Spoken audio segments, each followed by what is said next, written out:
Something extraordinary is unfolding in our solar system right now, and the story you've been told might not be the complete truth. An interstellar visitor is racing through our cosmic neighborhood at speeds that challenge our understanding, and recent observations have revealed something that contradicts months of official narratives. This isn't about conspiracy theories or wild speculation. This is about documented observations, orbital mechanics, and the uncomfortable questions that arise when the data doesn't match what we were told to expect. For months, every major astronomical institution repeated the same message about this object, designated C-2024-S1 Atlas. During its closest approach to the Sun, they said, it would be positioned directly behind our star from Earth's perspective, completely hidden from view, unobservable. The most critical moment of its journey through our solar system would conveniently occur in darkness, with no witnesses. But then, an amateur astronomer pointed their telescope at the sky and captured something that changes the entire narrative. The object they were told would be invisible was sitting right there, visible and observable, next to the Sun, in broad daylight. Either every major astronomical institution made catastrophic errors in their calculations, or there's more to this story than we've been allowed to understand. Let's explore what we actually know, what the evidence suggests, and why this interstellar visitor might be the most important astronomical event in recent history. The official timeline seemed remarkably consistent. This interstellar visitor would reach Perihelion, its closest approach to the Sun, at a distance of approximately 203 million kilometers.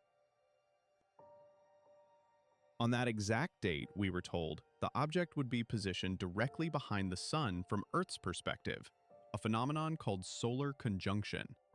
Completely hidden. No witnesses. This narrative appeared everywhere, from astronomy blogs to tracking data summaries, even in peer-reviewed papers. The implication was crystal clear.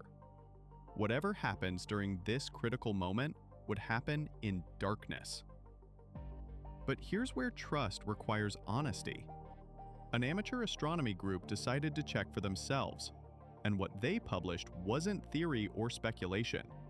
It was evidence.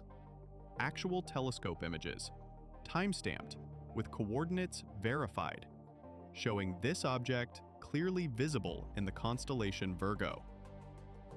And here's the crucial detail. The Sun was in the same frame, massive and bright, sitting on the left side of the image. The object they told us would be hidden behind the Sun was instead sitting next to it, separated by a measurable angular distance. Let me emphasize this point. Days before Perihelion, when every source claimed the object would be sliding behind the Sun and vanishing from view, an amateur astronomer captured it clearly visible alongside our star. Not behind it, not obscured, observable. The position they recorded was precise. Right ascension, 13 hours, 38 minutes, 44.9 seconds.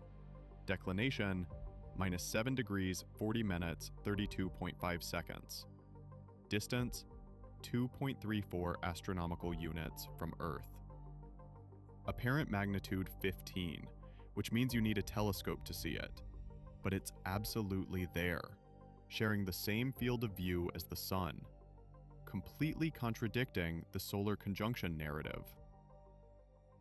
Before anyone offers explanations about angular separation or solar elongation, let's clarify what solar conjunction actually means. When astronomers say an object is in solar conjunction, they mean it's positioned at roughly the same celestial longitude as the Sun from Earth's viewpoint. The practical definition usually includes objects within about 10 to 30 degrees of solar elongation. Below that threshold, the Sun's glare overwhelms everything else, making observation effectively impossible without specialized equipment. But what makes this observation so significant is basic geometry. If this object is visible now, clearly separated from the Sun in the same telescopic field, then its trajectory doesn't place it behind the Sun at perihelion. It places it near the Sun, still at an observable angular distance, visible instead of hidden. Which means either the orbital calculations from every major institution are fundamentally wrong, or the story we've been told about perihelion invisibility was never about orbital mechanics at all. This isn't some minor discrepancy in predicted brightness, or a small error in trajectory calculations. This is the difference between observable and unobservable, between witnesses and darkness, between transparent science and convenient narrative. The most critical moment in this object's passage through our solar system happens to coincide with a period we were told would have zero observation coverage from Earth. Just a cosmic coincidence, they assured us. Except now we know there is something to see. The question is why they wanted us to believe otherwise. The amateur astronomy group didn't stop at proving visibility. They pulled up their previous observations and started comparing notes.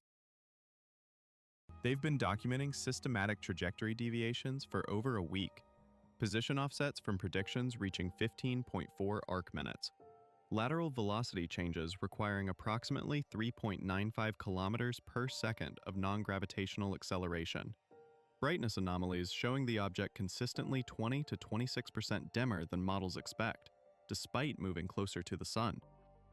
These aren't subtle discrepancies. Arc minutes are significant in astronomical terms. 1 degree of sky spans 60 arc minutes, and the full moon covers about 30 arc minutes. When an object appears 15 arc minutes away from where physics says it should be, something is pushing it. Something is changing its path.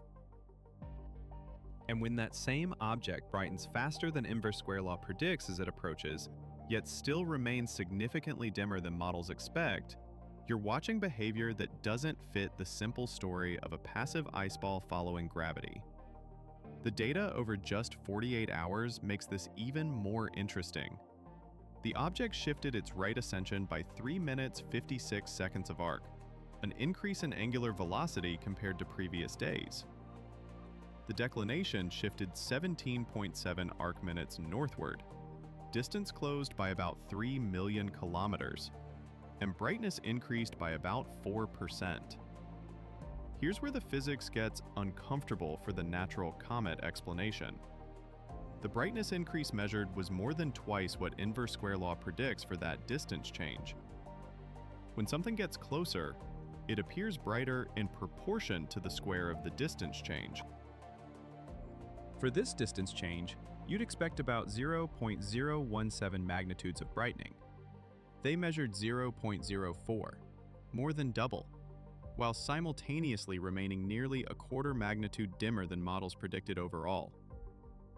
The object is brightening faster than it should as it approaches, but staying dimmer than it should overall. That's not how passive reflectors behave, and the angular velocity is accelerating. The rate of change in position is increasing as the object approaches perihelion. When you combine this with the persistent lateral velocity component that's been documented, you're looking at an object that moves more like it's under intelligent control than like it's following a ballistic trajectory. But while amateur astronomers were proving that perihelion would be observable, mainstream institutions were quietly putting pieces in place that only make sense if they knew something significant was coming. Let's build a timeline of what happened leading up to this critical moment. The United States government entered a funding lapse, a shutdown. NASA went largely silent. Public communication slowed to a trickle. Suddenly, the most visible space agency on the planet wasn't actively discussing the most significant interstellar visitor we've ever had the opportunity to study up close. Then, the Search for Extraterrestrial Intelligence Institute, SETI, quietly released revised post-detection protocols. These are the official procedures for what to do if we detect a signal or presence from extraterrestrial intelligence.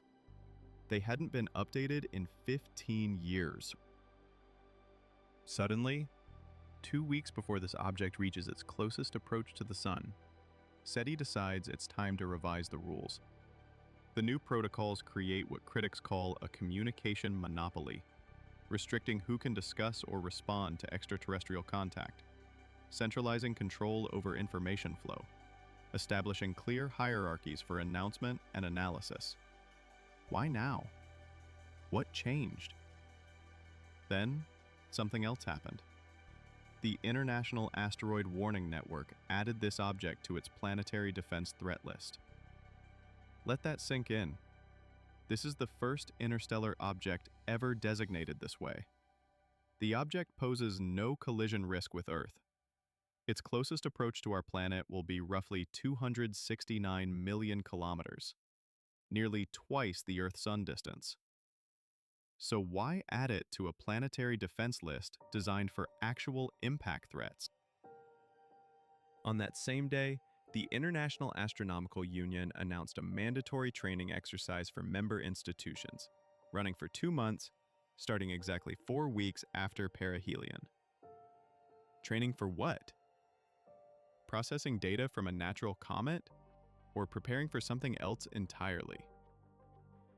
The same day is also when amateur observers first documented those systematic trajectory anomalies, position offsets, brightness discrepancies, behavior that doesn't match gravitational predictions. All of this happening while institutions activate unprecedented protocols, restrict communication rights, and tell the public not to bother looking, because the most critical moment will be conveniently hidden from view. You start to see the shape of something, a coordinated response to something they saw coming, a gentle push to keep eyes elsewhere while they figured out what they were dealing with. A story about invisibility that turns out to be false, told at exactly the moment when visibility matters most. If they were willing to mislead about something as basic as whether we can observe perihelion, what else are they not telling us? What other parts of this story have been carefully shaped to keep us calm, passive, trusting that experts have everything under control? The observations prove we can watch it happen. Every telescope on the planet capable of pointing anywhere near the sun will have the opportunity to record whatever occurs. No darkness, no hiding.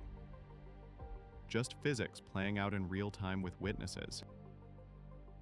If this is a natural comet following gravitational physics, we should see predictable behavior, brightness corresponding to outgassing rates and solar heating, trajectory matching orbital models within reasonable error bars, symmetric coma structure consistent with sublimation of surface ices, no further course corrections beyond what solar radiation pressure and asymmetric outgassing can explain. Simple, clean, natural. But if this is something else, if even 1% of the technological hypothesis holds water, the story becomes very different.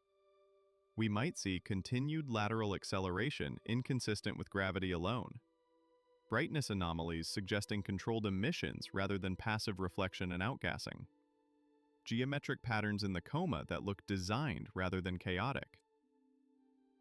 Potential course corrections during perihelion passage itself, taking advantage of the Oberth effect to maximize velocity change efficiency. And maybe, just maybe, the release of smaller objects, daughter probes, scouts, using the gravitational assist from our sun to redirect toward inner system targets. While this interstellar visitor dominates headlines, another discovery slipped into the astronomical record that might completely rewrite what we think we know about Earth's neighborhood. An object designated 2025 PN7 was spotted orbiting in lockstep with our planet, in a way that natural asteroids almost never do. The numbers looked wrong from the start. The timing looked worse. Here's what makes a quasi-satellite different from a regular moon. True moons are gravitationally bound to their planet, trapped in stable orbits by the planet's mass. Quasi-satellites aren't bound at all. They orbit the sun, not Earth, but their orbital period matches ours so closely that they appear to dance around us in the sky, keeping pace, staying nearby, never drifting too far away. It's a delicate balance, easily disrupted, rarely lasting more than a few centuries before gravitational perturbations from other planets knock the object into a different orbit. This object has been in this quasi-satellite configuration since the 1960s. Not millions of years, not thousands of years, just since the space race. Since humanity started launching hardware into deep space on trajectories that would take them past other worlds. Sometimes successfully, often not. A prominent astrophysicist looked at the orbital elements and asked a question nobody else wanted to touch. Is this thing natural, or did we make it? The research that followed reads like a detective story written in orbital mechanics. Researchers took every major interplanetary mission launched in the 1960s, pulled the departure dates and planetary arrival times, fed them into trajectory optimization software, and asked a simple question. Could any of these missions have ended up where this object is now? One mission kept appearing in the results. A spacecraft launched by the Soviet Union in 1964, intended for Venus and almost immediately plagued by failures. The spacecraft lost attitude control. Communications degraded. Critical systems started dying one by one as it drifted through interplanetary space. Off course. Underpowered. Doomed. But here's the crucial detail. Rocket launches aren't single objects. Every interplanetary mission consists of the probe itself, but also the upper stage that gave it the final push out of Earth orbit. For this mission, the upper stage was a massive cylinder of metal and fuel tanks 3.2 meters across, designed to fire once and then drift away as space junk. Except sometimes that junk doesn't drift. Sometimes it ends up in places that make you wonder. The trajectory analysis showed something remarkable. If you trace this object backward through time using the orbital elements we have now, it becomes a quasi-satellite of Earth, right around 1964, the exact year this mission launched. The heliocentric longitude at Venus arrival dates matches the mission's trajectory with minimal deviation. Better than any other Venus mission from that era. Better than it should, if this were just coincidence. The displacement calculations are even more interesting. When you compare where this object would have been during the flight versus where the probe itself was tracked, you get a minimum separation of about 12 million kilometers. Close, but not identical. Exactly the kind of separation you'd expect if the upper stage failed to deliver its full velocity boost to the probe, leaving both objects on similar but not identical trajectories toward Venus. The brightness calculations support this scenario. If this object is a metallic cylinder with a highly reflective surface, like you'd expect from 1960s Soviet engineering, the predicted magnitude matches what we observe. Not exactly. Orbital mechanics and albedo estimates always have uncertainty, but close enough that you can't rule it out based on brightness alone. So we have a quasi-satellite that appeared in Earth's orbit in the 1960s, matches the trajectory of a failed Soviet Venus mission, has the right brightness for an upper stage, shows the right inclination for that launch window, and sits in an orbit that requires almost no explanation beyond a simple rocket stage failure during the space race. Occam's razor says this is probably exactly what it looks like. We found our own trash. Except, we can't be sure until we get spectroscopy. We need to analyze the light reflecting off this object to see what it's made of. Natural asteroids have distinct spectral signatures, minerals in rocks and carbon compounds that form predictable absorption lines in reflected sunlight. Artificial objects, made of aluminum, titanium, steel, they have different signatures. Metal reflects light differently than stone. You can tell them apart if you get a good spectrum. This has been done before. An object spotted in 2020 looks suspicious. Similar situation. Quasi-satellite orbit, appeared around Earth in the 1960s, seemed too convenient to be natural. But spectroscopy found stainless steel, clear as day. Turned out to be an upper stage from a 1966 mission to the Moon, tumbling through space for 54 years before we finally identified it. If this current object is that Soviet stage, spectroscopy will show metal, unmistakable. But if the spectrum shows silicates, carbonaceous compounds, asteroid minerals, then we're back to explaining how a natural object happened to become a quasi-satellite at exactly the moment humanity started exploring space. Possible, but suspicious. The research explicitly calls for this test. Get a spectrum, measure the composition, confirm the origin. Simple enough request. Major observatories have the capability. The object is bright enough to study. So why hasn't anyone published spectroscopy yet? Why are we months past the discovery with no confirmation either way? Maybe it's queue time. Telescope schedules book up months in advance. Maybe it's weather. Maybe it's priorities with the interstellar visitor eating up observation resources. Or maybe someone already got spectroscopy and didn't like what they found. Because here's the uncomfortable question underneath all of this.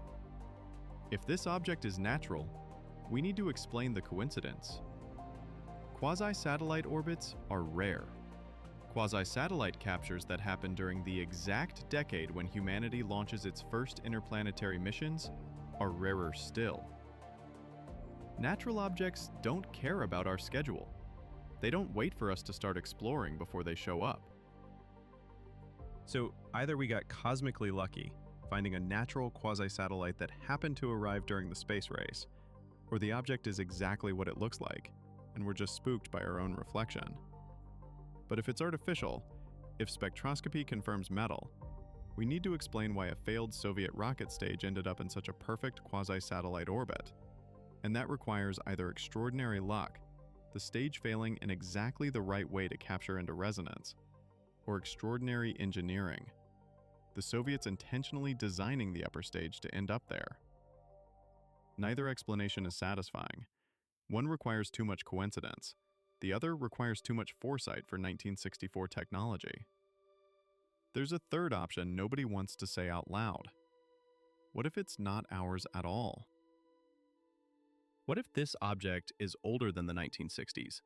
Older than human spaceflight? Sitting in quasi-satellite orbit for decades or centuries before we noticed?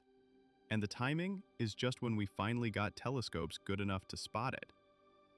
What if the reason it matches that 1964 trajectory so well is because something else was already there, already watching, and we sent our mission straight toward it without realizing? A prominent researcher hints at this in the discussion section. He mentions that 2 out of 3 interstellar visitors so far appear anomalous, in ways that challenge natural explanations. He points out that if we're seeing artificial interstellar objects at this rate with our primitive detection capabilities, the implication is that such objects are common, way more common than natural interstellar asteroids. Which means space is full of probes, monitors, scouts, drifting between stars, checking in on promising systems, cataloging worlds where life might emerge. And if that's true, if the galaxy is saturated with ancient technology wandering from star to star, then finding one in quasi-satellite orbit around Earth isn't suspicious at all. It's expected. It would be weird if there weren't something keeping watch on the one planet in this system that developed industrial civilization. We're interesting now. We weren't interesting a million years ago. But put a probe in long-term orbit and wait. Sooner or later, if the planet's in the habitable zone, if it has water and oxygen and the right chemistry, something might wake up down there. Better keep an eye on it. That's the scenario that makes this object really uncomfortable. Not because it's definitely alien. We don't have that evidence. But because if we can't confirm it's ours, if spectroscopy comes back showing materials or construction that don't match 1960s Soviet engineering, we're left with an object in Earth orbit that predates our space program, sits in a position perfect for long-term observation, and became detectable right as we started seriously looking for interstellar visitors. The timing connects to the main interstellar visitor in a way that feels like pattern, even if it isn't proof. Both objects entered our awareness recently. Both challenge simple natural explanations.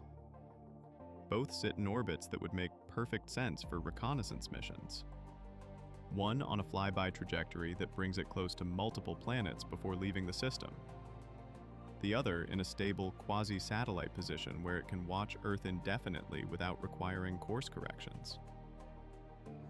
If you were designing a two-stage survey mission, this is exactly how you do it. Fast probe for the outer planets and inter-system flyby. Slow monitor for the habitable world. Leave the monitor in place while the fast probe reports back. Pure speculation, but the numbers keep lining up in ways that make you wonder. We should know soon. Spectroscopy will settle this. Metal means human. Silicate means natural. Anything else means we have a problem.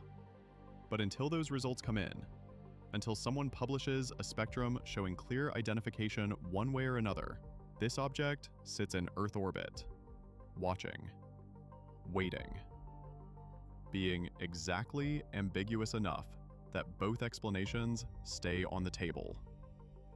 Sometimes, the most important scientific announcements don't come through press releases or academic journals. Sometimes they come on podcasts, slipped into conversations almost casually, like it's no big deal that we just installed what might be the most sophisticated anomaly detection system on the planet. A prominent physicist appeared on a major podcast and dropped a detail that barely registered in headlines, but should capture anyone's attention who understands what it means. The Galileo Project, an initiative to search for evidence of extraterrestrial technology using scientific methods rather than anecdotes and speculation, just completed installation of an all-sky camera array on top of Sphere in Las Vegas. Let's talk about what Sphere actually is, because context matters. This isn't some random building co-opted for telescope access. Sphere is a statement, a monument to excess and ambition, built at a cost that could fund a medium-sized space mission.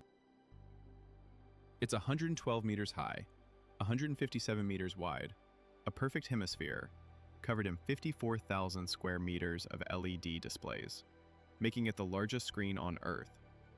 And now, sitting on top of all that spectacle, invisible to the crowds gawking at the exterior displays, there's an array of cameras pointed at the sky, recording everything that moves, tracking everything anomalous, feeding data into machine learning algorithms designed to separate drones from birds, from airplanes, from satellites, from things that don't fit any category. The physicist describes the installation like it's a perfectly natural thing to do. His team spent weeks hauling equipment to the roof, mounting camera arrays in both infrared and visible wavelengths, calibrating sensors, testing tracking algorithms. But the subtext is what matters. Why Sphere? Why now? Why Las Vegas? The official explanation makes sense on the surface. Sphere provides height, giving the cameras an unobstructed view of a huge volume of airspace. Las Vegas has clear skies most of the year, minimal cloud cover, perfect for optical observation. The city sits in a desert valley surrounded by restricted military airspace, including areas known for experimental aircraft testing, and, if you believe the folklore, occasional sightings of things that move in ways conventional aircraft shouldn't. But there's another reason nobody says out loud. When major entertainment corporations fund this research and give access to premium real estate for instruments, that provides legitimacy, cover, institutional backing from entities with deep pockets and mainstream credibility. Much harder to dismiss the work when it's happening on top of a $2.3 billion entertainment venue. The Sphere installation isn't just one observatory, it's three. The main array sits on top of Sphere itself, but the team also installed two other identical copies of the system, located 10 kilometers away, positioned at the corners of a triangle. 3 observatories, 3 different viewing angles, same volume of sky. This is called triangulation, and it's the only way to get accurate three-dimensional tracking of objects in the air. With one camera, you can see something moving, but you can't tell how far away it is. You need multiple viewpoints, separated by known distances, observing the same target simultaneously. Then you can calculate actual position, actual velocity, actual acceleration. The geometry gives you truth. So when the project talks about detecting unidentified anomalous phenomena, they're not just spotting lights in the sky and guessing. They're getting precise measurements.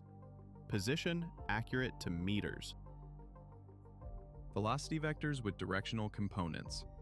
Acceleration profiles showing whether an object is under power or coasting. And most importantly, they're filtering out everything mundane. Drones have characteristic flight patterns, limited speed ranges, predictable altitude caps. Helicopters show up on transponders and move in ways constrained by rotor physics. Airplanes follow approach corridors and regulations. Satellites pass overhead in predictable orbits with known timing. Birds fly like birds. Insects swarm like insects. Balloons drift with the wind. The machine learning algorithms know all of this. They've been trained on millions of examples of ordinary objects doing ordinary things. When something moves outside those performance envelopes, when acceleration exceeds what human-made propulsion can deliver, when objects make 90-degree turns at speeds that would pulverize any physical structure, when things hover motionless for extended periods with no visible means of support, the system flags it. Not as proof of extraterrestrial technology, not yet, but as genuinely anomalous. Something worth investigating further. The estimate is that the system will analyze data on a few million objects per year. Most will be mundane, but statistical anomalies exist. Outliers happen, and in those outliers, buried in terabytes of positional data and spectral analysis, might be the first unambiguous evidence that we're not the only technological civilization currently operating in near-Earth space. The timing of the announcement matters as much as the content. Days before the interstellar visitor reaches perihelion, days after amateur astronomers prove the object would be visible during its closest approach, the physicist goes on the world's biggest podcast and casually mentions that he just installed the most sophisticated UAP detection system ever built, right as an interstellar visitor swings through our inner solar system, exhibiting behavior that challenges natural explanations. You could call that coincidence. You could also call it preparation. If this object does something unusual, if course corrections happen or smaller objects deploy, or any of the technological scenarios play out, Las Vegas will be watching. And unlike government installations with classified protocols and restricted data access, this project operates in the open. Academic transparency, published results, data available for independent verification. There's something almost poetic about using Sphere for this purpose. The building was designed for spectacle, for overwhelming the senses with light and sound and carefully choreographed illusion. Inside, you can watch anything the producers want you to see. Outside, covered in the world's largest video screen, Sphere can project any image, any message, any reality the operators choose. But on top, hidden from the crowds, immune to the spectacle, scientific instruments point at the actual sky, recording actual events, measuring actual physics. Truth hiding above illusion. Reality sitting on top of fantasy. Let's talk about what we actually know, stripped of speculation and hypothesis. Just the documented observations that don't fit comfortable explanations. A prominent researcher ranks this interstellar visitor at 4 out of 10 on his scale for potential technological origin. Not definitive, not proof, but significant enough that dismissing the possibility requires ignoring multiple independent anomalies that compound in ways natural scenarios struggle to explain. 8 specific observations earned that ranking. Each one individually could have mundane explanations. Together, they form a pattern that looks less like coincidence and more like design. First anomaly, Trajectory alignment. The object approaches the inner solar system on a path tilted just 5 degrees relative to the ecliptic plane, that flat disk where all major planets orbit. For objects arriving from random directions in interstellar space, distributed isotropically across the celestial sphere, the probability of happening to align this closely with our planetary plane is about 0.2%, 1 in 500. Low odds, but not impossible. Stellar systems eject debris in all directions. Most of it misses other systems entirely. But occasionally, rarely, something launched from another star happens to arrive aligned with the target system's orbital plane through pure chance. Or you could design the trajectory that way deliberately. If you're sending a probe to survey planets, you aim for the ecliptic. Everything interesting orbits there. You don't waste velocity approaching from above or below the plane where targets are sparse. Second anomaly, planetary encounters. The object passes unusually close to 3 different planets during its journey through our system. Venus within tens of millions of kilometers, Mars about 30 million kilometers, Jupiter within 54 million kilometers. The probability of a random interstellar trajectory bringing an object this close to 3 separate planets is extraordinarily low. You're combining the probability of entering the solar system at all, times the probability of trajectory alignment that brings you near the inner planets, times the probability of timing your arrival so planetary positions line up for multiple encounters. The combined probability is under 0.005%, 1 in 20,000. Possible technically, but requiring very specific initial conditions that look suspiciously like targeting. If you're designing a grand tour mission to survey multiple worlds in one pass, this is roughly the trajectory you'd pick. Fast flyby of the inner system with Venus and Mars close approaches. Gravity assist from Jupiter on the way out to boost velocity and adjust departure angle. Efficient, thorough. Exactly what NASA's Voyager missions did in our outer system. Natural objects don't target anything. They follow whatever trajectory they acquired during ejection from their parent system, shaped by close encounters during their interstellar journey, arriving at our Sun from essentially random directions with essentially random speeds. That most of them miss planets entirely is unsurprising. Space is enormous, planets are tiny. Hitting multiple targets requires either incredible luck or deliberate planning. Third anomaly, the anti-tail phenomenon. From July through September, this object exhibited something extremely rare. An anti-tail, material ejected toward the Sun rather than away from it. This violates the basic physics of how solar wind and radiation pressure work. Comet tails should always point away from the Sun, pushed by the stream of charged particles and photons flowing outward. Tails toward the Sun require very specific geometry or active propulsion overcoming solar wind. Researchers published a detailed model explaining the transition from anti-tail to regular tail as the object approached perihelion. Their physics is solid. Temperature-driven sublimation rates change with distance. Ice particles have different lifetimes depending on size and composition. All perfectly natural processes that can produce anti-tail appearance under the right conditions. But other researchers pointed out something interesting.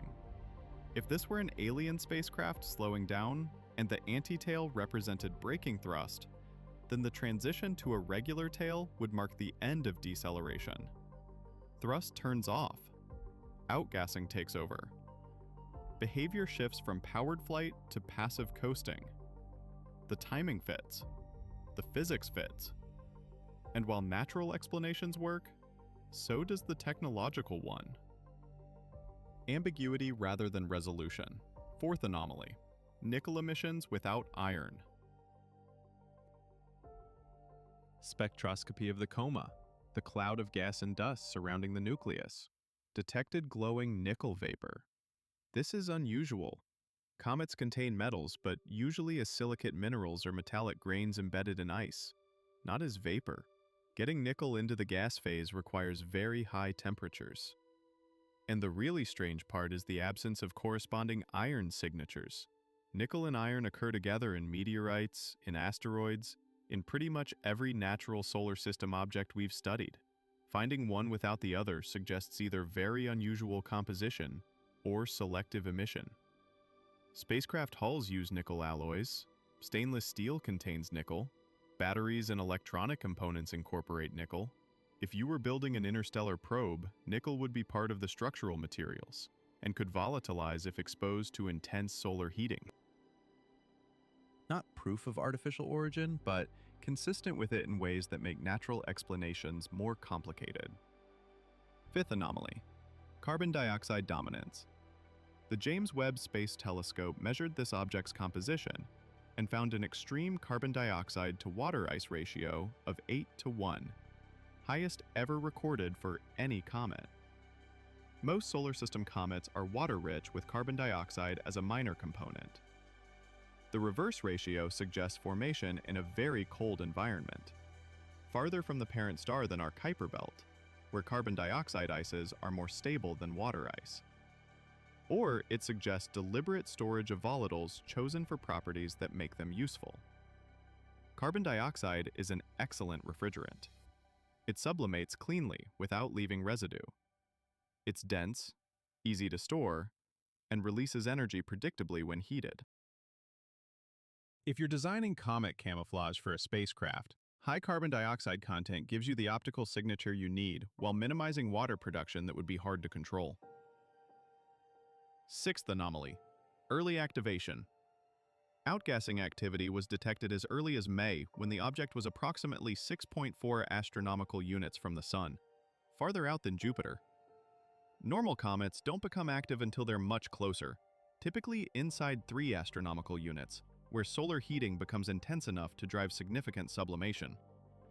Early activation suggests extremely volatile ices, materials that sublimate at very low temperatures, consistent with formation in the coldest regions of a planetary system, or with deliberate design to begin gas emission early for visibility. You want people to detect your probe, you make it visible from far away.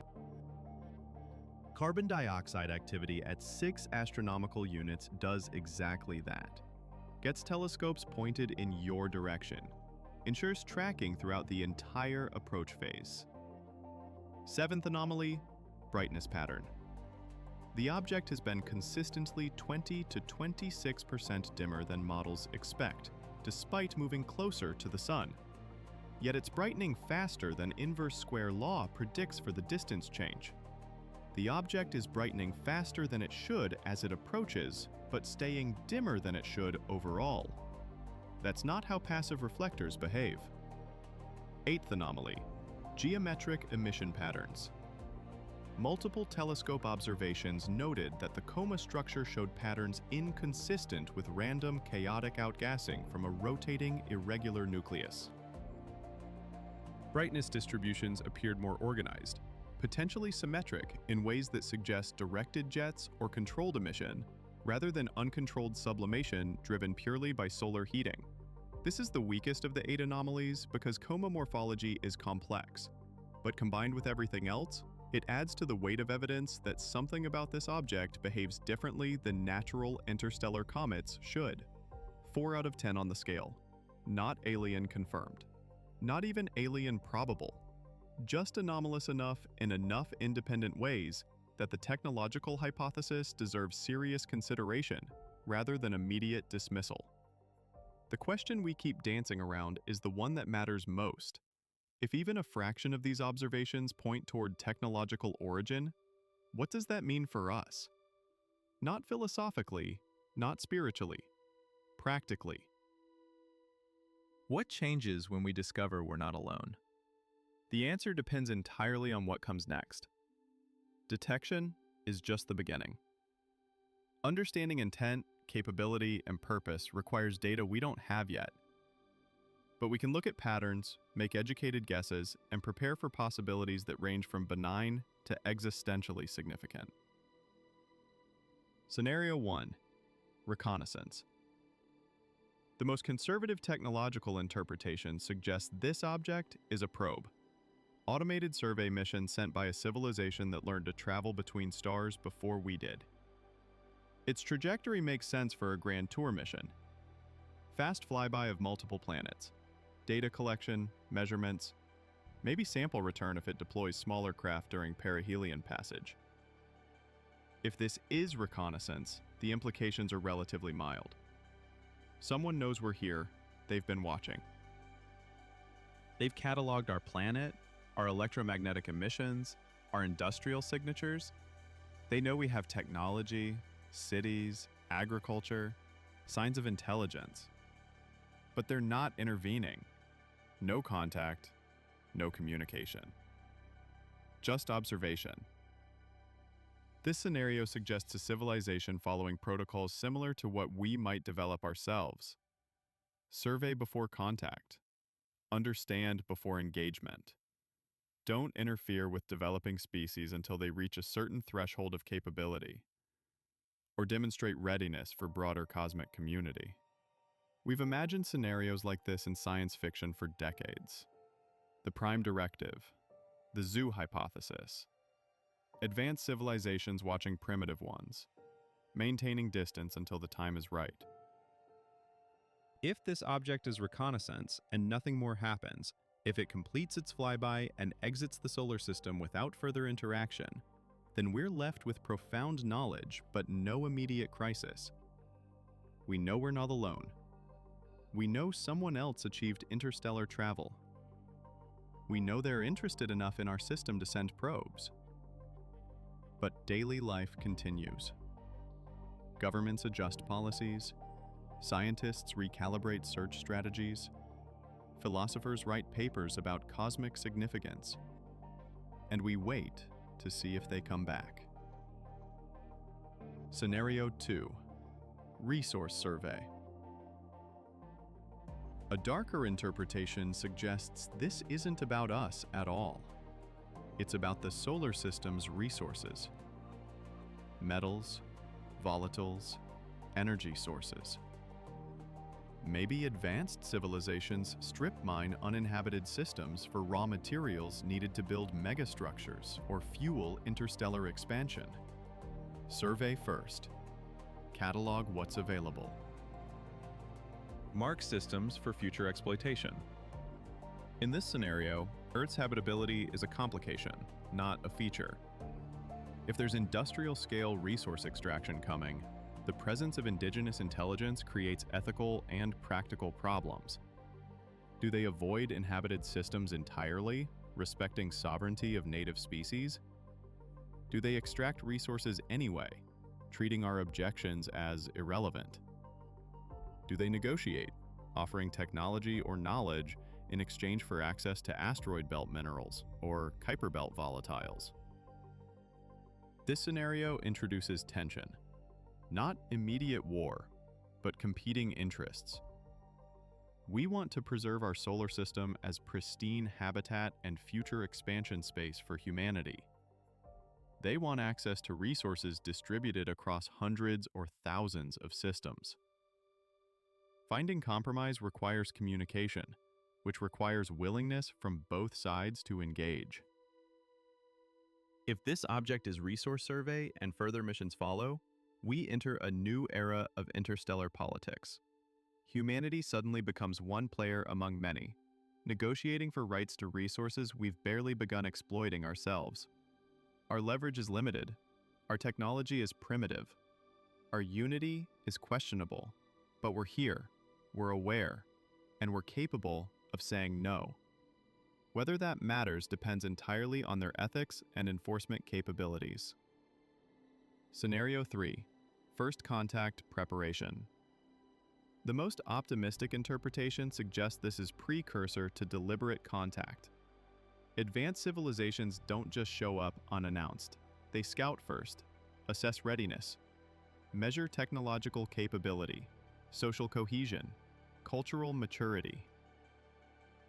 Determine whether a species is ready for knowledge that the universe is populated, that they're not special, that their religions and philosophies and assumptions about humanity's place in cosmos need revision.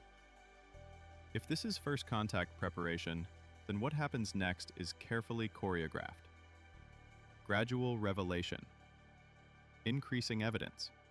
building public awareness slowly so panic doesn't ensue. Maybe that's why the observations are ambiguous, why natural explanations still technically work, why official sources downplay anomalies. They're managing disclosure, ensuring humanity adapts gradually rather than collapsing into chaos. In this scenario, within years or decades, we receive communication. Not ambiguous signals, not cryptic mathematical patterns.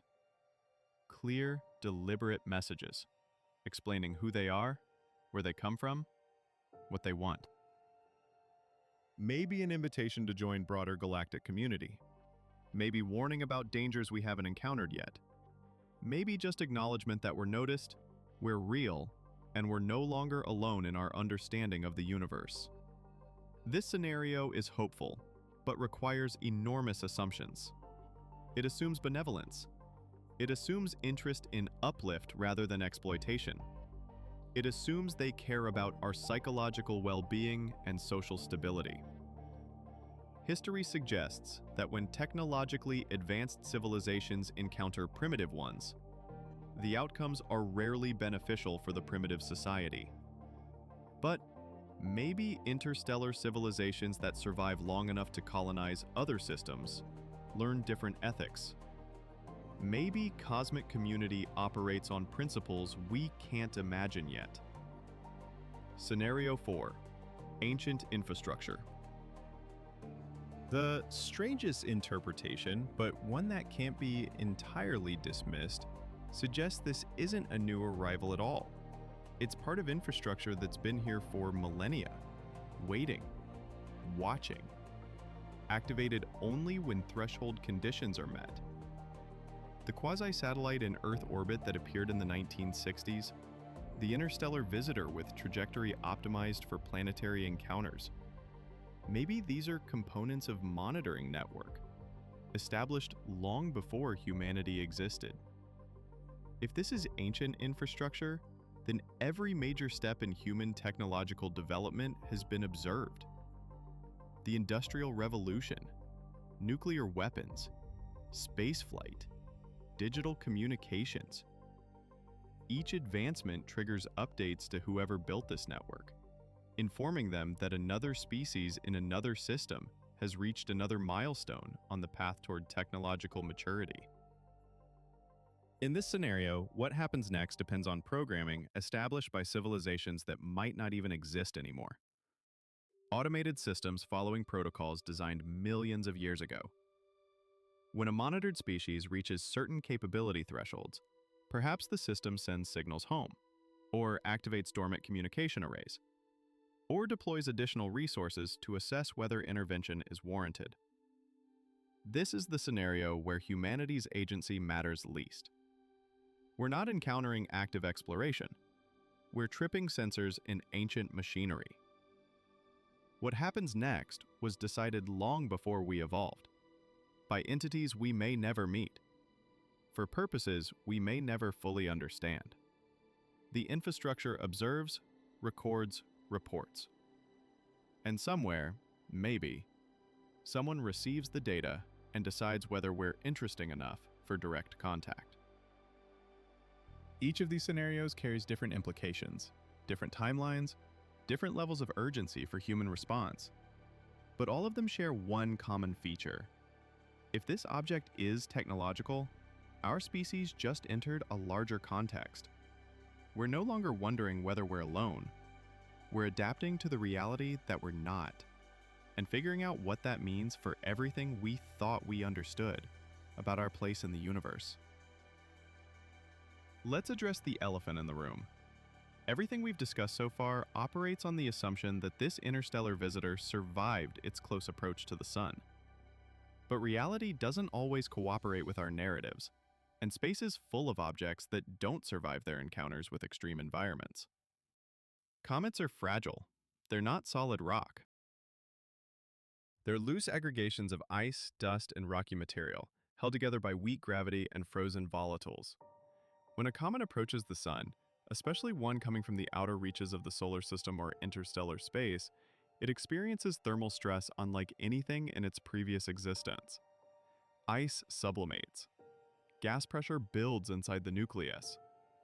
Structural weaknesses become catastrophic failures. And sometimes, the comet simply doesn't make it.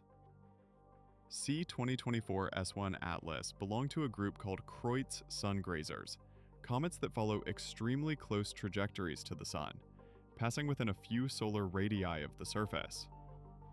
These are thought to be fragments of a much larger comet that broke apart in the distant past. Each fragment follows a similar orbit, approaching the Sun on timescales of hundreds of years, and many of them don't survive perihelion. Observations in mid-October suggested that this object was already showing signs of distress. The nucleus appeared to be losing cohesion. Brightness surged as surface area increased, exposing fresh ice to solar radiation. The coma expanded dramatically, all signs that the object was fragmenting, breaking apart under the combined stress of solar heating, tidal forces, and possibly rotational stress if it was spinning rapidly.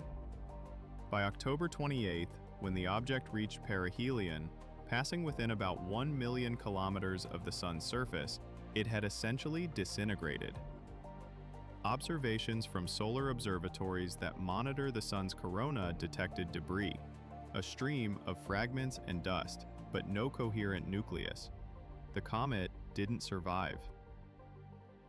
It broke apart completely, vaporized by temperatures exceeding 2,000 degrees Celsius, torn apart by tidal forces, scattered into a diffuse cloud that will gradually disperse as it moves away from the Sun. This is not unusual. Kreutz Sungrazers frequently disintegrate at perihelion.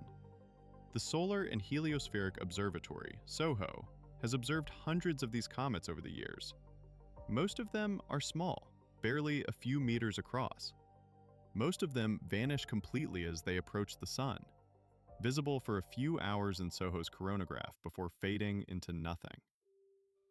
C-2024 S1 Atlas was larger, more substantial, with hopes that it might survive and provide a spectacular show for observers in the Northern Hemisphere after perihelion. Those hopes didn't pan out.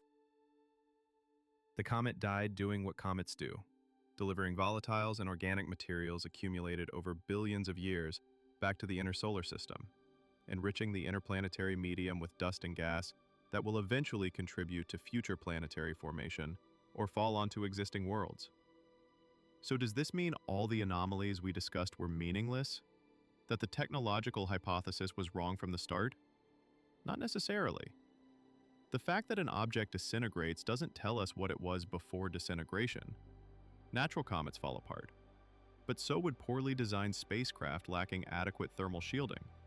So would ancient probes degraded by millions of years in interstellar space. So would reconnaissance craft designed for distant observation that accidentally came too close to the Sun due to navigation errors or intentional suicide trajectory. The observations we documented, the trajectory alignments, the planetary encounters, the brightness anomalies, the composition oddities, those data points exist independent of the object's fate. They describe behavior before perihelion, not during or after. If the object was technological, its destruction doesn't invalidate the evidence. It just means the mission ended, successfully or catastrophically, depending on whether self-destruction was intended. There's also the possibility that the nucleus we observed wasn't the entire object. If this was a probe with protective shielding, that shielding could have contained a smaller, harder core designed to survive perihelion. When the outer layers ablated away, releasing gas and dust and creating the appearance of normal cometary activity, the actual instrumentation could have been protected inside, surviving the encounter and continuing on its trajectory out of the solar system. We won't know without follow-up observations. If nothing emerges from the debris cloud, if tracking shows only diffuse material spreading along the expected orbit with no coherent objects, then the natural explanation wins. The object was a comet. It behaved oddly, due to composition or rotation or fragmentation processes we don't fully understand. but it was natural. And we're back to waiting for the next interstellar visitor, hoping that one provides clearer answers. But if something does emerge, if a small, fast-moving object separates from the debris field and continues on a modified trajectory, if brightness reappears where nothing should be, if tracking stations pick up anomalies in the weeks following perihelion, then the story gets very interesting again. Because objects don't spontaneously reform after disintegration. Natural debris doesn't reorganize itself. If something continues where the comet ended, that's new evidence. That's data requiring explanation beyond normal cometary physics. While we've been focused on this one object, there's a broader pattern worth examining: the rate of interstellar visitor detection. 3 confirmed interstellar objects in less than a decade. 1 in 2017, 1 in 2019, 1 in 2024. That's 3 data points, barely enough for statistical analysis, but suggestive of something important. For most of human history, we didn't know interstellar objects passed through our solar system at all. We assumed they did, theoretically. Models of stellar dynamics suggested that planetary systems should eject debris during formation and rearrangement. That debris has to go somewhere. And with hundreds of billions of stars in the galaxy, the combined ejection over billions of years should create a background population of interstellar objects drifting through space. But detecting them requires advanced telescopes scanning large areas of sky repeatedly. We didn't have that capability until recently. The first confirmed interstellar object was detected in 2017.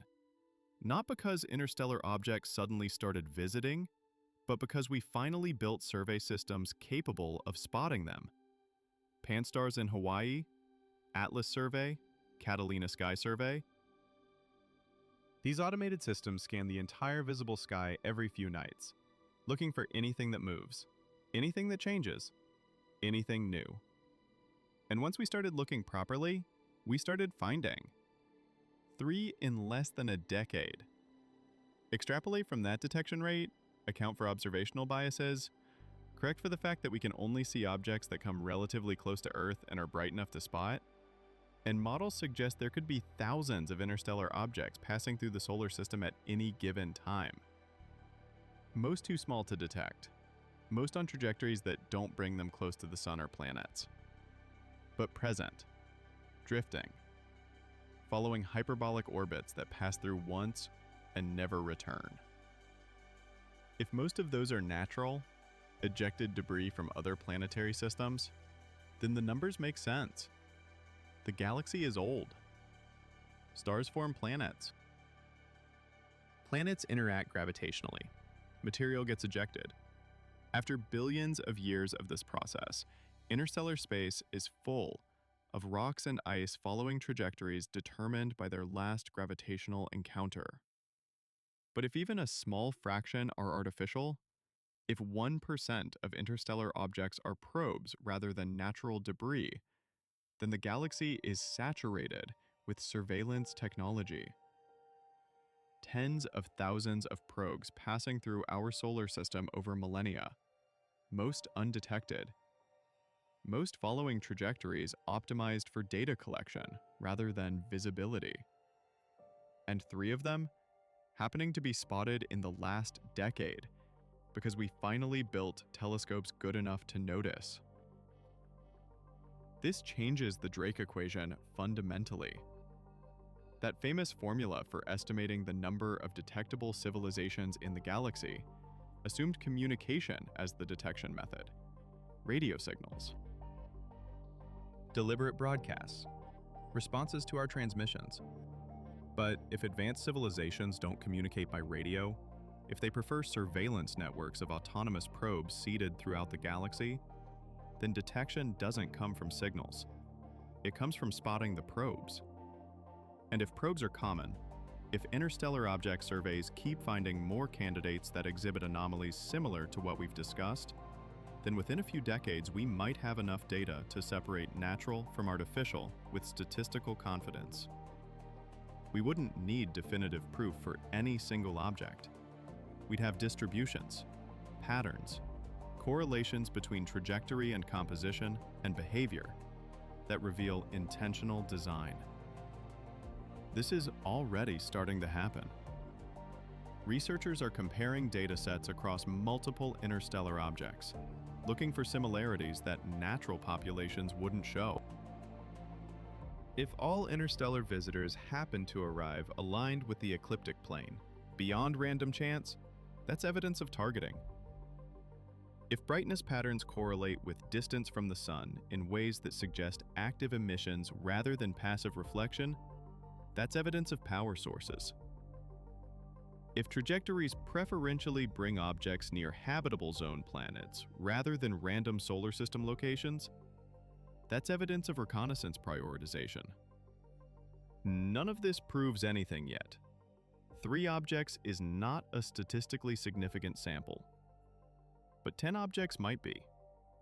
20 definitely would be. And at current detection rates, we'll have 20 confirmed interstellar visitors within the next few decades. By mid-century, we'll have enough data to start answering these questions definitively. Not with speculation, but with rigorous statistical analysis of observed populations. The really interesting question is, what happens if that analysis confirms artificial origin for a significant fraction of interstellar objects? Not just one weird comet, not just ambiguous anomalies in a handful of cases, but clear, undeniable statistical evidence that some percentage of objects passing through our solar system are technological. At that point, the conversation shifts from, are we alone, to, how do we engage with the intelligence that's watching us? Do we attempt communication? Do we build our own interstellar probes and send them to other systems, reciprocating the surveillance? Do we develop defense systems capable of intercepting or disabling probes we don't want collecting data about us? Do we accept that privacy is impossible in a galaxy full of autonomous monitoring networks and adjust our expectations accordingly? These aren't questions with easy answers. They require international coordination, unprecedented levels of cooperation between rival nations, and philosophical consensus about humanity's rights and responsibilities as a spacefaring species. We've barely begun having these conversations. Most people still assume we're alone.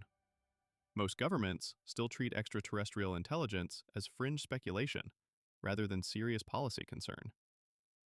But the data keeps coming in. The anomalies keep accumulating.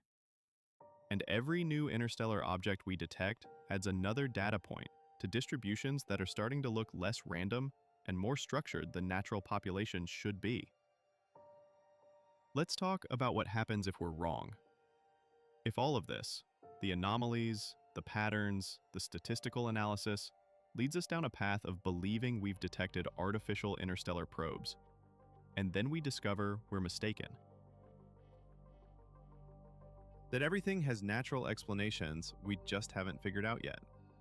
This is not a trivial concern. History of science is full of examples where unexplained phenomena were attributed to exotic causes, only to be explained later by mundane processes once we understood the physics better. Pulsars were briefly thought to be alien beacons, before we realized they were rotating neutron stars. Fast radio bursts seemed artificial until we found natural mechanisms that could produce them. The face on Mars was pareidolia, not architecture. The risk of false positive detection is real. If we declare that we found evidence of extraterrestrial technology based on ambiguous data, and that declaration turns out to be wrong, the consequences extend beyond scientific embarrassment. Public trust in astronomy and space science takes a hit. Funding for SETI and related research becomes harder to justify. Future claims of detection face higher skepticism barriers, and we waste resources chasing phantoms instead of conducting productive research. This is why scientific standards exist, why extraordinary claims require extraordinary evidence, why researchers emphasize that technological hypotheses for interstellar objects are speculative possibilities rather than confirmed conclusions. The bar for claiming artificial origin is intentionally high, requiring multiple independent lines of evidence that all point toward the same conclusion and can't be explained by any natural process we know. We're not there yet. Not for C-2024 S1 Atlas. Not for the Quasi-Satellite in Earth orbit. Not for any individual object. The evidence is suggestive. The anomalies are real, but alternative explanations remain plausible.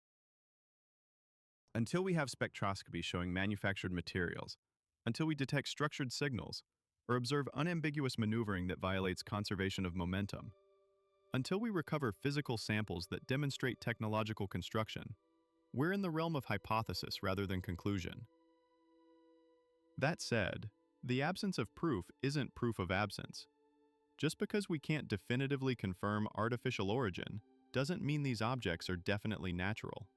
It means we need more data, better observations, longer tracking baselines, spectroscopic analysis, multi-wavelength observations, follow-up missions to intercept future interstellar visitors and study them up close.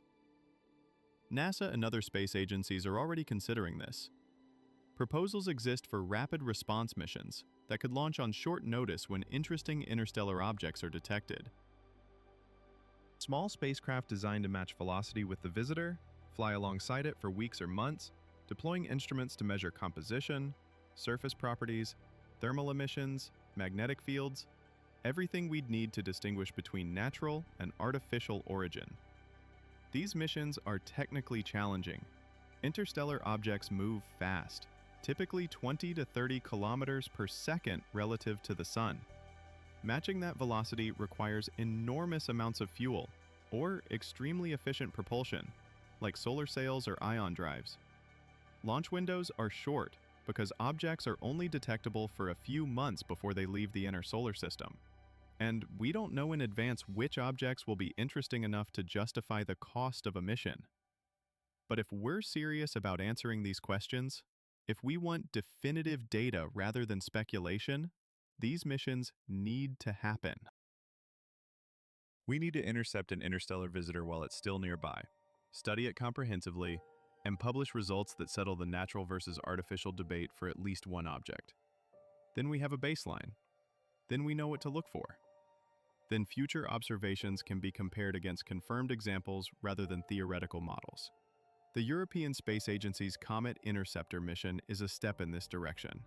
It's designed to study a long-period comet or interstellar object on short notice. The spacecraft will wait at the Sun-Earth L2 point until a suitable target is identified, then launch on intercept trajectory. If an interesting interstellar object appears while the mission is active, we might finally get the close-up data we need. Until then, we work with what we have. Telescope observations, orbital elements, brightness curves, spectroscopy when conditions allow. And we acknowledge that uncertainty is part of the process. Science doesn't provide instant answers. It provides increasingly accurate models as data accumulates. Sometimes those models point toward exotic conclusions. Sometimes they don't. But the process continues regardless, driven by curiosity and the desire to understand our cosmic environment more completely than previous generations could. There's a philosophical dimension to all of this that deserves attention. The question of whether we're alone in the universe isn't just scientific, it's deeply personal, touching on fundamental aspects of human identity and our understanding of significance. For most of human history, we assumed we were central. The universe revolved around Earth. Humans were special creation, distinct from animals, made in the image of divinity. Then Copernicus showed us we orbit the Sun. Then Hubble showed us the Milky Way is one galaxy among billions.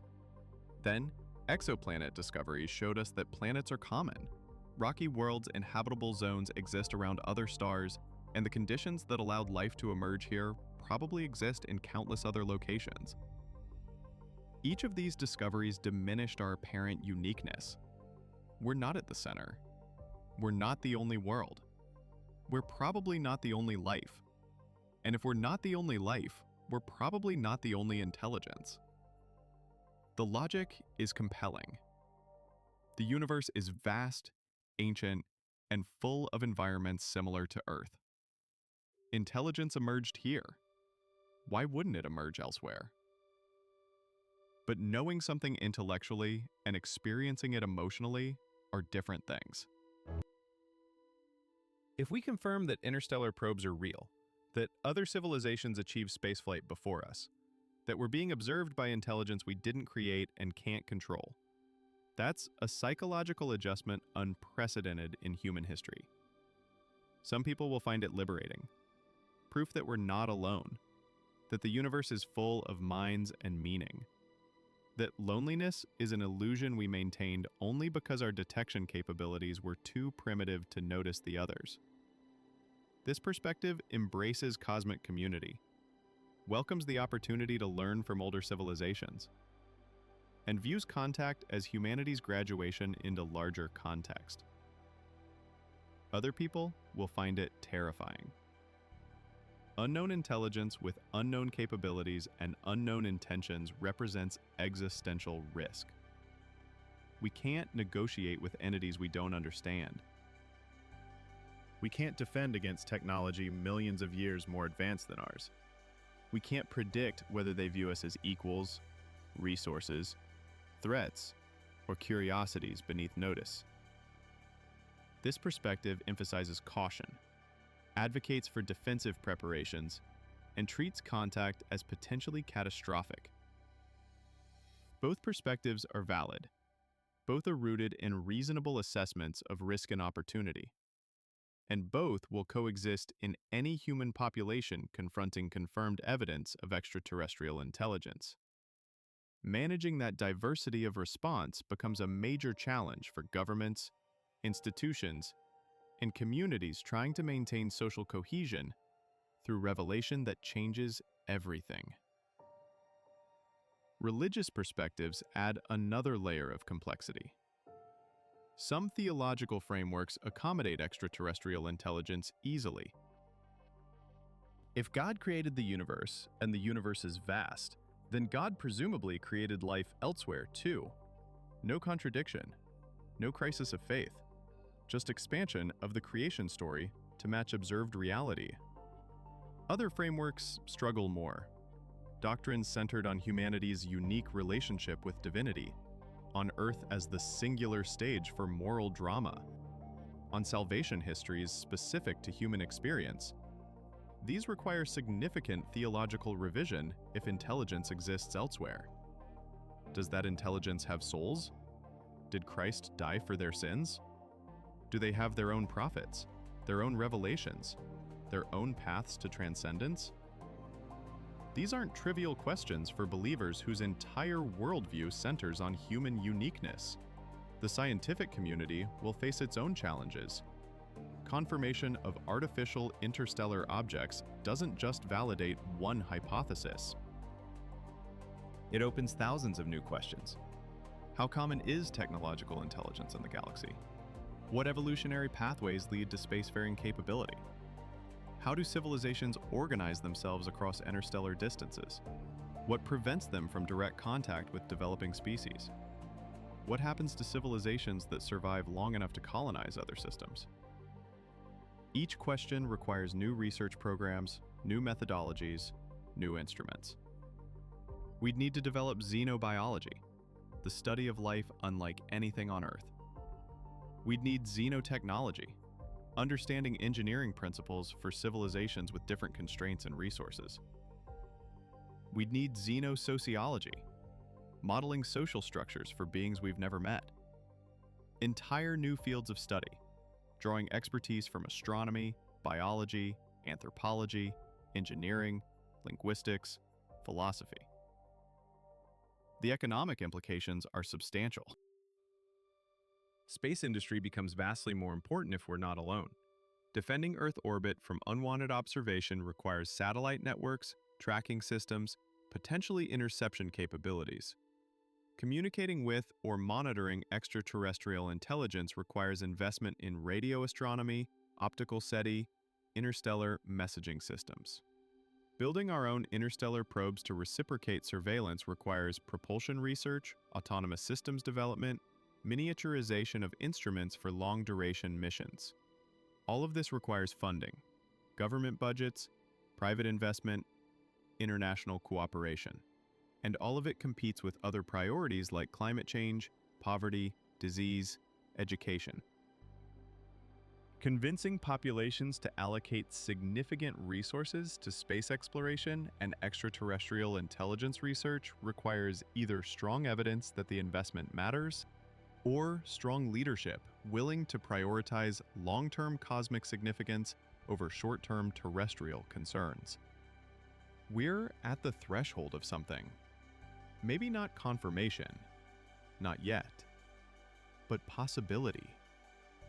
Real, tangible possibility, supported by observations that don't fit comfortable explanations. The next decade will bring more data, better instruments, more interstellar objects. And with each new detection, the statistical distributions will sharpen. The patterns will clarify. And the question of whether we're alone will move closer to resolution. How we respond to that resolution matters enormously. Do we embrace it with curiosity and courage? Do we retreat into denial and fear? Do we prepare thoughtfully for engagement with unknown intelligence? Or do we stumble forward reactively, hoping things work out? The choice is ours, but the data doesn't care about our preferences. Reality unfolds according to physics, not wishes. And if the universe is full of intelligence watching us, waiting to see how we handle the revelation of their existence, then how we comport ourselves in these early years of awareness might determine whether they eventually choose to make their presence unambiguous, or whether they decide we're not ready yet, and continue watching from the shadows for another few centuries until we mature. Let's end where we began, with the question of visibility. Why were we told this object would be hidden at Perihelion when it turned out to be observable? Was it honest miscalculation? Protective misdirection? Or something more complex? The simplest explanation is that orbital predictions are difficult. Small uncertainties in initial observations propagate into larger uncertainties weeks later. The object could have been expected behind the Sun based on early trajectory calculations, then shifted position as more data refined the orbit. By the time astronomers realized it would be visible, the narrative of invisibility had already spread through public channels. Correcting public misconceptions isn't a priority for institutions focused on research rather than communication. This explanation is plausible. Orbital mechanics is precise, but garbage in, garbage out. If early position measurements had even small errors, projected future positions could be significantly off. The difference between behind the Sun and beside the Sun at perihelion could come down to a few arc-seconds of uncertainty in declination measurements weeks before. Not malicious, just difficult science operating at the limits of observational precision. The more cynical explanation is that someone wanted reduced observation coverage during perihelion. Not total blackout, that's impossible with solar observatories monitoring the corona continuously. But reduced amateur observation, fewer independent data sources, more control over what information enters public awareness. If something unusual happened during closest approach, managing the narrative becomes easier if fewer people were watching. This explanation requires coordination, multiple institutions pushing the same incorrect story, incentives aligned toward reduced transparency, willingness to mislead rather than admit uncertainty. It's not impossible. Governments and large institutions sometimes coordinate information control when they believe public awareness could cause more harm than good. But it requires evidence of coordination, not just correlation. The most interesting explanation is that both are true. Orbital predictions were genuinely uncertain, and that uncertainty was leveraged by those who preferred reduced observation coverage. Not fabricating data, not lying about calculations, just choosing to emphasize the scenarios that served institutional interests, downplaying alternatives that suggested visibility, allowing misconceptions to spread without vigorous correction. This is how information control works in complex systems. You don't need conspiracy. You need incentive structures that reward certain narratives over others. Researchers who suggest unusual observations might be technological face skepticism, lost funding, damaged reputations. Researchers who provide conventional explanations get published, cited, promoted. Over time, the system selects for conservative interpretation, not through explicit censorship, but through diffuse pressure that makes certain conclusions easier to advance than others. If this object was artificial, if institutions had data suggesting technological origin, the incentive to reduce public observation coverage during the most critical moment is obvious. Fewer witnesses means more time to analyze privately, coordinate response, prepare narratives. It doesn't mean cover-up. It means prudent management of potentially destabilizing information until implications are understood. If this object was natural, but exhibited unusual behavior that institutions didn't fully understand, the incentive to reduce public speculation is also clear. Amateur astronomers with limited data can generate enormous amounts of noise on social media, claiming aliens every time something unusual appears in telescope images. Managing that noise while conducting rigorous analysis requires some degree of information discipline. Not deception, just delayed disclosure until conclusions are solid. What actually happened? Without access to internal communications from major observatories and space agencies, we can't know. We're left with circumstantial evidence, correlation that might be coincidence, patterns that might be planning. And we wait to see whether future events provide clarification or deeper confusion. The object disintegrated at Perihelion. That's confirmed. Solar observatories watched it happen. Debris dispersed. No coherent nucleus survived. From one perspective, that's the end of the story. Natural comet on a sun-grazing trajectory broke apart under thermal and tidal stress. Exactly what Kreutz sungrazers usually do. All the anomalies leading up to perihelion can be explained by unusual composition, fragmentation processes, and our limited understanding of interstellar comet behavior. From another perspective, the story is just beginning. Disintegration at perihelion doesn't prove natural origin. It's consistent with natural processes, but also consistent with mission completion, self-destruction protocols, or inadequate shielding on reconnaissance craft. The real question is whether anything emerges from the debris field in the weeks and months ahead. Tracking that requires dedicated observations, resources committed to following up on an object most people now consider confirmed as natural. Will those observations happen?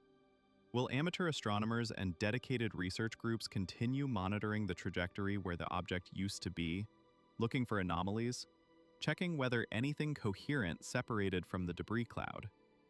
Or will attention move to the next interstellar visitor, the next anomalous object, the next opportunity for evidence that might finally prove what's been suspected for decades? Time will tell. Data will accumulate. And somewhere in the vast archives of telescopic observations, orbital elements, spectroscopic measurements, and brightness curves lies the answer to whether we're alone, whether we've been watched, and whether humanity's first confirmed detection of extraterrestrial technology happened in October 2024, with an object officially designated C/2024 S1 Atlas. Until we know for certain, we keep watching the skies, keep building better instruments, keep asking uncomfortable questions that challenge assumptions we'd prefer not to examine. because that's what science does.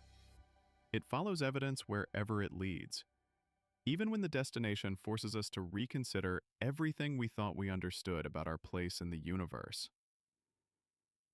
The universe is vast, ancient, and full of wonders we're only beginning to comprehend. Whether those wonders include intelligence beyond our own remains the most profound question we can ask. And in the quiet moments between observations, when telescopes scan dark skies and data streams into archives waiting for analysis, we edge closer to answers that will define humanity's future for millennia to come. Thank you for joining me on this exploration of one of the most intriguing astronomical events in recent memory. Whether this object was natural or technological, whether we're alone or watched, the questions themselves push us toward better understanding, more sophisticated observations, and deeper engagement with the cosmic environment we inhabit. Keep looking up, keep asking questions, and never stop wondering what else might be out there, waiting to be discovered.